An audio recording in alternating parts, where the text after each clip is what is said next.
This video is brought to you by BossRootin.com with big sales on now, and PowerPerformanceProducts.com, where you can receive $10 off your purchase of Body Storm and Body Effects, the best pre-workout supplements on the market. Joe was talking about the fight being controversial. Did you see it that way? Oh man, if someone asked me that question again, I don't know. Judges, some favor strikers, some favor grapplers. I thought I did enough to win the fight. Anthony Njokuani's a dangerous, dynamic striker. I knew that coming into the fight. I thought I won the first round. I thought I won the third round. Second round, I thought I had a couple of takedowns. I didn't think it was that close, but I can't please everyone. Did he hurt you at all? He hit me with a right hand, wobbled me a little bit, but I got to see the fight. I don't remember being in any danger ever in the fight at any point in time. He's a great fighter. I don't know. It's just kind of frustrating being booed. I like to be an exciting fighter. I like to put on exciting fights. It's just frustrating when I leave it all out in the cage and I get booed. Danny, he seemed a little tentative. He wasn't the normal Anthony Njokuani. Did you think that maybe he was worried about you taking him down more so, and he was sort of not kicking as he usually does?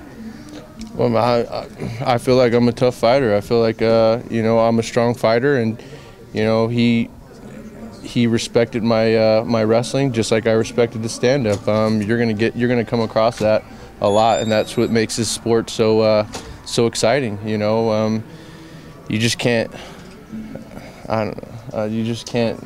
Go in there. You got to have a game plan, and I think his game plan was to stay away from my wrestling, and he did a great job. His takedown defense was solid. Surprising to me. I thought I would be able to take him down with ease, but it was tough to take him down. But when I did take him down, I thought I did a good job controlling the action. You were pretty emotional after the fight. I know it was about the booze, but can you explain, your emotions and what was going through your mind there, and you explaining to the crowd that you worked your ass off to get there?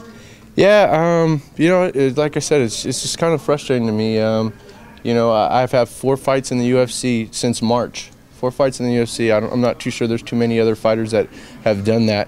Not to mention Cerrone. I think he fought before March though, so I think I have him beat. 3 of those 4 fights were taken on less than 4 weeks' notice. My fight with Joe Daddy Stevens, short notice. My fight with Shamar Bailey was 4-week notice. This fight was a 3-week notice. I'm thinking about changing my name from last call to first call. In the WEC, I took 2 fights on short notice also. The team motto for Team Alpha Male is don't get ready, stay ready. Do you think that this short notice affected your performance in a plus or minus way? Because you just fought at 139 in November. No, not at all. I think short notice fights are better for me. I'm a workhorse.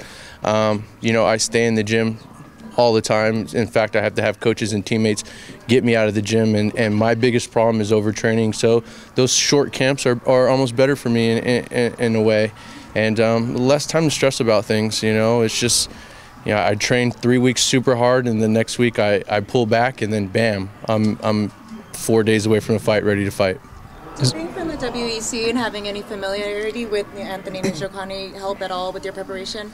I thought so. I thought he had a problem defending the takedown, so I jumped all over the fight. I thought stylistically it'd be a great fight for me, and I thought I'd walk away with the submission. I really truly believed that I was going to sub him, but he proved me wrong. His ground game is improved, and his takedown defense had improved since the WEC, and my hat's off to him and all the WEC fighters. No one gave us a chance, and now Ben Henderson's fighting for the title. Donald Cerrone's doing a great job.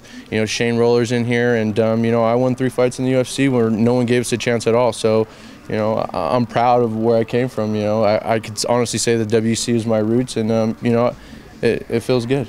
Danny, you talked about taking so many fights on such a short notice. Is this something you would continue to do, or do you want to take some time off and recover? I think I owe it to my girlfriend. She takes a backseat to my career all the time, and it must be emotional for her, stressful for her, because I'm always not on edge. But she says a lot of the times I'm not there, which is true. She's talking to me, and my head's on the fight.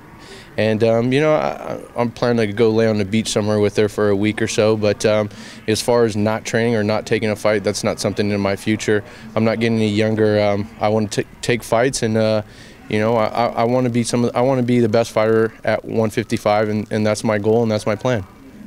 Who out there stands out as a potential opponent moving forward?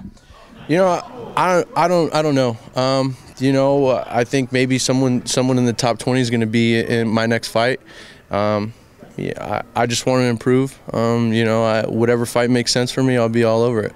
Frankie versus Ben Henderson. How do you see that one playing out? I'm going to go with Ben Henderson, not because he's from the WEC. Well, yeah, because he's from the WEC. He's a great guy. I just think he's bigger than him.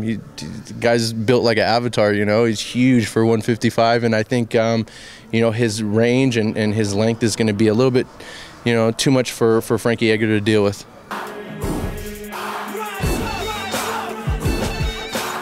Godspeed and party on.